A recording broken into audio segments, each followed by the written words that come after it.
नमस्कार, स्वागत है आपका रिपब्लिक भारत के डिजिटल प्लेटफॉर्म पर। मैं हूं आपके साथ अनुराग सिंह। चीन अपने विस्तारवादी नीतियों के लिए पूरे विश्व में विख्यात है। यह बात विश्व के तकरीबन हर देश जानते हैं कि जहां पर भी जमीन कब्जाने की बात होती है, चाइना उसमें पीछे नहीं हटता है। और मौजूदा समय में ताइवान के साथ उसके जो इक्वेशंस बैठते हुए नजर आ रहे हैं, उसमें यह साफ पता चलता है कि चीन किस तरीके से ताइवान को अपने कब्जे में कर लेना चाहता है। और यह लड़ाई आज की नहीं है, ये लड़ाई सालों साल से चलती आ रही है। जब चीन ये दावा करता आया है कि ताइवान दरअसल उसी की जमीन है। ताइवान के लोग ये कहते हैं कि चाइना से उसका कोई लेना देना नहीं है, जबकि एक डेटा ये है जो 90% लोगों का डेटा बताता है कि वहां के लोग ये मानते हैं कि ताइवान और चीन अलग अलग हिस्से हैं।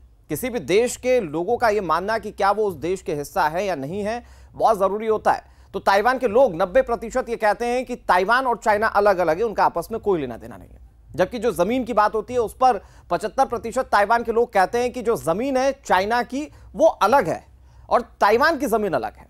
बावजूद इसके चाइना लगातार ये कोशिश करता है कि वो ताइवान को अपने कब्जे में ले ले। मौजूदा समय की अगर स्थिति की बात की जाए तो एक तरफ तो विश्व में दो बड़े देश आपस में युद्ध लड़ रहे हैं। यूक्रेन और रशिया आपस में एक दूसरे पर जमकर लड़ाई लड़ रहा है और इस मामले में पूरा विश्व दो फाड़ नजर आता है। कोई देश रूस का साथ देता है तो कई देश यूक्रेन का साथ देते हैं। रूस जिस तरीके से आक्रामक अंदाज में हमले कर रहा है, उसने ये बताया कि कैसे युद्ध नीति अपने पक्ष में की जाती। और शायद इसी चीज को ध्यान में रखते हुए चाइना मौजूदा समय में ताइवान की घेराबंदी करने में जुटा हुआ है।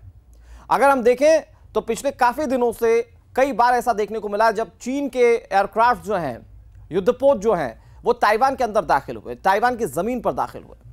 और ताइवान की जमीन पर दाखिल होने के साथ साथ उन्होंने यह बताने की कोशिश की कि कैसे चीन पुरजोर तरीके से ताइवान के खिलाफ इस वक्त खड़ा है, कभी भी वो उसको कब्जे में ले सकता है। दूसरी तरफ ताइवान चूंकि छोटा देश है, वो लगातार ये कोशिश करता है कि अपने सैन्य ड्रिल जो है, यानी कि मिलिट्री ड्रिल्स जो है, उसे पुख्ता करके रखे।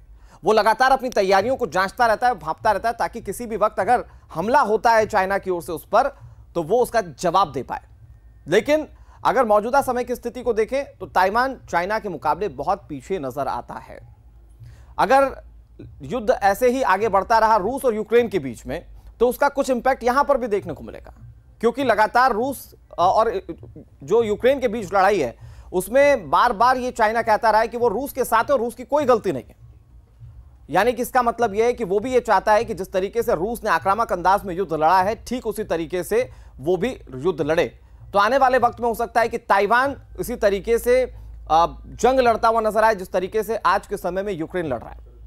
अब इस बात की आशंकाएं क्यों बढ़ जाती हैं कि जो ताइवान है उस पर हमला कर सकता है चाइना, क्योंकि अमेरिका लगातार इन चीजों को लेकर मंथन करता है।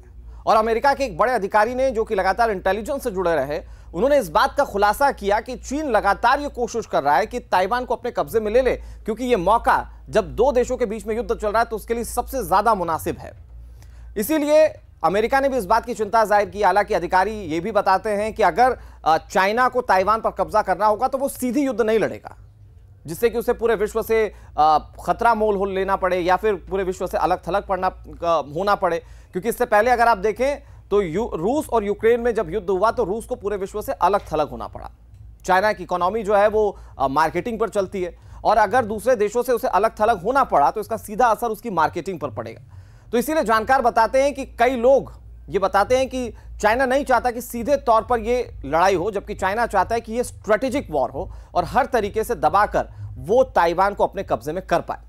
अब आने वाले वक्त में क्या होता है ये देखने वाली बात है, लेकिन सिर्फ अप्रैल महीने की बात करें तो अब तक कई बार जो चाइना के एयरक्राफ्ट हैं या फिर युद्धपोत हैं वो लगातार ताइवान के गश्त लगा चुके हैं। और कहा जा रहा है कि आने वाले वक्त में ऐसी और भी घटनाएं देखने को मिलती हैं, और हद तब हो जाएगी जब ताइवान उस पर पलटवार करेगा, तब इस युद्ध की स्थिति बनती हुई नजर आ सकती है। और हो सकता है कि फिर से विश्व युद्ध की स्थिति वाली जो तमाम बातें कही जा रही हैं वो बनती हुई नजर आए। फिलहाल के इस वीडियो में केवल इतना ही, लेकिन रिपब्लिक भारत पर खबरें जारी हैं।